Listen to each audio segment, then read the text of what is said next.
안녕하세요, 알파마마리스입니다. 이번 영상은 고등어 조림 만들기입니다. 고등어 조림을 만들게 된 계기가 참 아주 복잡한데요. 어떻게 하다 고등어 조림 만들게 됐냐면은 요즘 들어서 자꾸 냄새가 나기 때문에 고등어 같은 그런 생선 요리를 거의 안 해요. 그러다 보니까 항상 우리 집은 이렇게 뭐 돼지고기, 닭고기, 어쩌다 한 번씩 쇠고기 이렇게만 먹는 거예요. 항상 그렇게 그 사이클로. 그러다 보니까 생선이라는 거는 어쩌다 한 번씩 참치 통조림 먹는 거, 그게 단 거예요. 그래서 이번에 이마트 가면서 생선을 사기는 사야겠다 싶어가지고 갈치를 살까 하니까 또 갈치가 너무 비싸네요. 그래서 아주 저렴한 간고등어를 구입했습니다. 토막내에서 파는 생고등어보다 간고등어가 더 싸거든요. 그래서 단지 싸다는 이유만으로 간고등어를 구입을 했습니다. 원래 구입했을 때는 목적은 이걸 에어프라이어에 구워 먹을 생각이었거든요. 에어프라이어에 생선 구우면 괜찮다고 해가지고.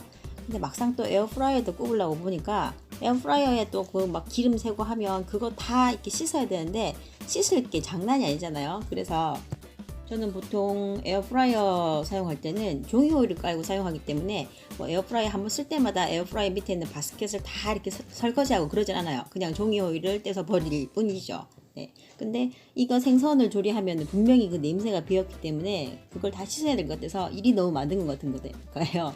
그래서 일이 많다기보다는 그 냄새 나는 그걸 씻기가 싫은 거예요. 그래서 마음을 바꿨습니다. 조림을 하기로.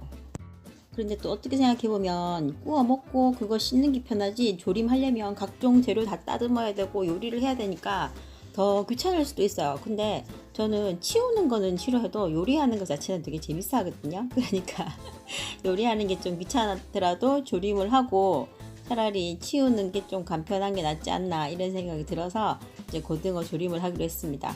원래는 고등어 조림할 때 생고등어 쓰잖아요. 근데 저는 간고등어 썼기 때문에 모든 것에서 이제 간을 조금 약하게 했습니다. 그래서 이번에 만들 고등어 조림의 준비물은요. 고등어, 물론 생고등어가 좋고요. 뭐 저같이 좀 여의치 않으면 간고등어도 괜찮고 아니면 통조림 고등어 사용하셔도 괜찮아요. 통조림 고등어 사용하는 게 가장 편하긴 해요. 냄새도 안 나고 가격도 정말 싸고요. 그리고 고등어 조림에 빠질 수 없는 무가 있죠. 근데 이거 만들 때 우리 집 냉장고에 무가 없었어요. 왜냐면 사왔는 무를 다 깍두기를 만들어 버려가지고 무가 없는 거예요. 그래서 어쩔 수 없이 깍두기를 사용했습니다. 뭐 고등어 김치조림도 있는데 고등어 깍두기 조림 괜찮잖아요. 그래서 깍두기를 사용했고 그 다음에 양파, 대파, 간마늘, 청양고추, 감자, 애호박, 진간장, 설탕, 된장, 고춧가루, 고추장, 후추, 물 이렇게 있는데 여기서 생략 가능한 것은 후추 생략 가능하고요. 고추장도 생략 가능합니다.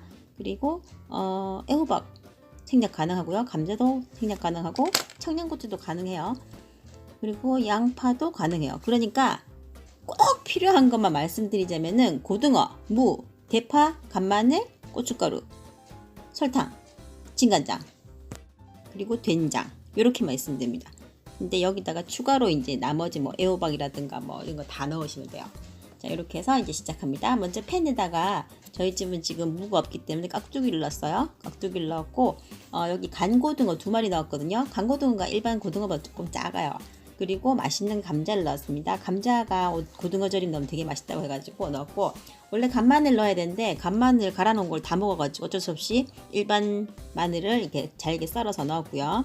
그리고 여기다가 청양고추도 넣었는데 사진에는 없네요. 네.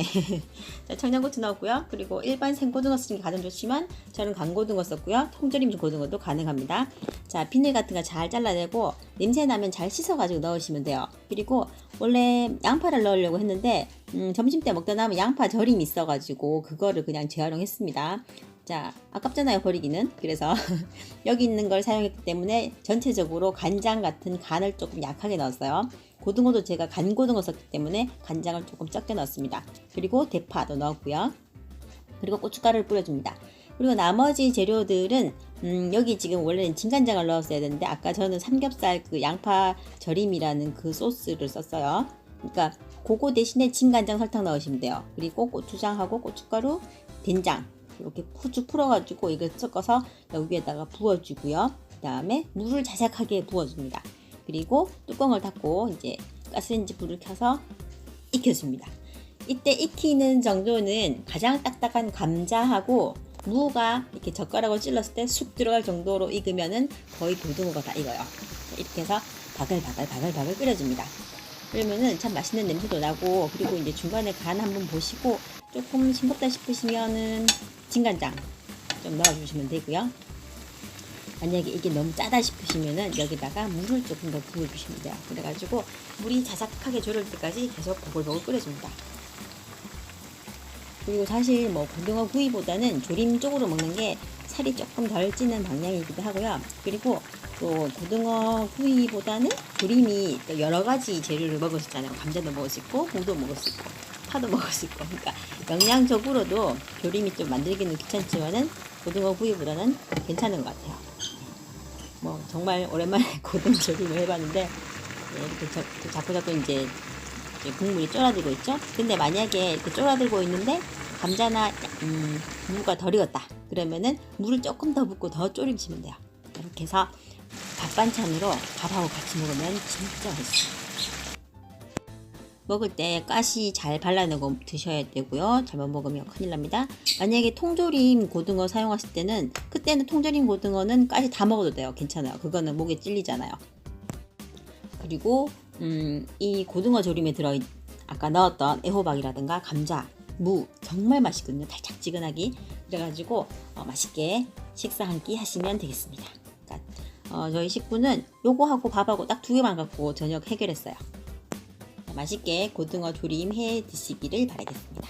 자, 이번 영상 시청해 주셔서 감사드리고요. 구독, 좋아요 눌러주시면 감사하겠습니다. 감사합니다.